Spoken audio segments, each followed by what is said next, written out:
अस्सलाम वालेकुम बच्चों, उम्मीद करता हूँ कि आप सब खैरियत से होंगे। 9th का मैथमेटिक्स का जो फर्स्ट टाइम का यानी मॉर्निंग का जो पेपर है उसकी आंसर की आप लोगों के सामने आ चुकी भी है। इस वीडियो के अंदर हम लोग एमसीक्यूज का जो मुकम्मल पेपर है उसको हम सॉल्व करेंगे। अगला पेपर आप लोगों का है तर्जुमतुल कुरान का, जो कि पहली दफ़ा फेडरल बोर्ड ऑफर करने जा रहा है। इसके ना तो आपके पास पास पेपर्स हैं, ना आपको इसके हवाले से कोई एज सच अंडरस्टैंडिंग है कि आपने पेपर को किस तरीके से अटैम्प्ट करना है। तो आपकी ज़रूरत को मद्देनजर रखते हुए इंग्लिश की अकेडमी तर्जुमतुल कुरान का एक एक्सक्लूसिव क्रैश कोर्स करवा रही है, जिसके लिए आप अभी भी रजिस्ट्रेशन करवा सकते हैं। जिसमें आपको एमसीक्यूज तकरीबन 600 के करीब आपको एमसीक्यूज इसमें तैयार करवाए जाएंगे। Short questions, long questions, each and everything जो है सूरतों का शान नुज़ूल बेहतरीन अंदाज में आपको इसकी तैयारी करवाई जाएगी और आपके साथ एक सैम्पल पेपर भी शेयर किया जाएगा, जिससे आपको अंदाजा होगा कि आपने पेपर को किस तरीके से अटैम्प्ट करना है। तो जैसे ही आप ये मैथ के आप अपने आंसर की देखें और फौरी तौर पर आपने क्या करना है, एकेडमी के नंबर पे कांटेक्ट करना है और आपने तर्जुमतुल कुरान के क्रैश कोर्स के लिए अपनी रजिस्ट्रेशन करवानी है। तो चलते हैं जनाब सोल्यूशन की तरफ।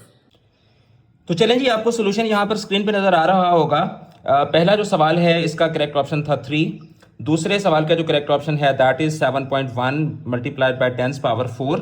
क्वेश्चन नंबर 3 जो है उसमें आपसे पूछा गया था कि रेंज ऑफ, आगे सेट्स की एक रेंज दी गई है, तो इसका जो करेक्ट ऑप्शन बनता है दैट इज ऑप्शन बी। फिर उसके बाद क्वेश्चन नंबर 4 जो है that is for two polynomials A and B, HCF multiplied by LCM is equal to, the correct option is A multiplied by B. फिर उसके बाद क्वेश्चन नंबर 5 जो है इसका करेक्ट ऑप्शन है ऑप्शन बी। क्वेश्चन नंबर 6 आपसे इसमें जो है वो एक एंगल के मुतालिक पूछा गया, तो दैट इज 45 डिग्री। फिर उसके बाद क्वेश्चन नंबर 7 है कि cyclist travels from P to Q on a bearing of 45 degree, the cyclist moves, the correct option is north east. फिर उसके बाद क्वेश्चन नंबर 8 है कि if two triangles are equal their corresponding sides are, the correct option is their corresponding sides are also equal. फिर उसके बाद question number 9 है 1 plus tangent square theta is equal to, the correct option is secant square theta.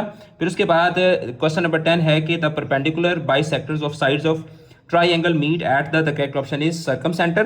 फिर उसके बाद question number 11 है कि each interior angle of a regular square shaped garden is, the correct option is 90 degree. फिर उसके बाद question number 12 है कि the locus of points equidistant from two intersecting lines is formed by, the correct option is angle bisectors।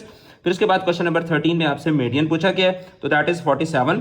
फिर उसके बाद आगे हम लोग चलते हैं, तो क्वेश्चन नंबर 14 है कि if a fair die is rolled probability of getting 2 is 1/6। फिर उसके बाद लास्ट क्वेश्चन है कि which is a possible valid, उसके बाद आपसे पूछा गया है रेडियंट फ्रीक्वेंसी वैल्यू, तो द करेक्ट ऑप्शन इज 0.75। अब ये देखें मैंने खुद ही लिखा है और मुझे अब ये जो वर्ड है ये मुझसे अब पढ़ा भी नहीं जा रहा, तो ये मेरे ख्याल में हाँ रिलेटिव, वैलिड रिलेटिव, ये मैंने रिलेटिव शायद मेरे से कटिंग हो गई थी, वैलिड रिलेटिव फ्रीक्वेंसी वैल्यू, तो दैट इज 0.75।